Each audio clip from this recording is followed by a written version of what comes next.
Abaganda bagamba nti kyolyako omuddu kye kikusenyuusa enviiri.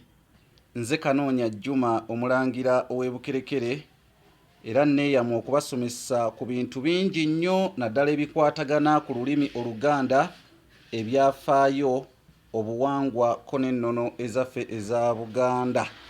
Kakati olwaleero ekigambo kye mbaleetedde kya lulimi Luganda, naye tuba nnyo n'ebintu ebiti mu maka gaffe naye nga tetumanyi linnya ttuufu lye tulina kubiyita nga tukyakozesa amannya g'Abazungu. Okugeza omukyalo ono gw'olaba ali mu kugolola, okwo kwagololera, Abangereza bakiyita ironing board, okwo kwagololera.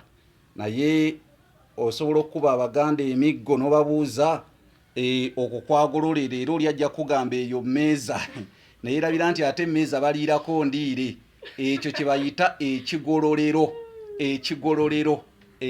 Abangereza kye bayita ironing board, ekyo bakiyita ekigololero mu lulimi Oluganda.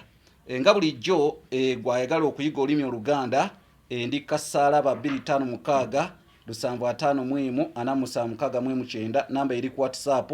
Ate era naawe ayagala okuteeka mu kanyomero kano ensimbi, oyinza okuyita Kasaalaba 256 788 461 228. Naye nga mweke muyita akameeza akagololerwako, erinnya liba ppanvu nnyo. Mu Luganda kayitibwa ekigololero oba Abangereza kye bayita ironing board.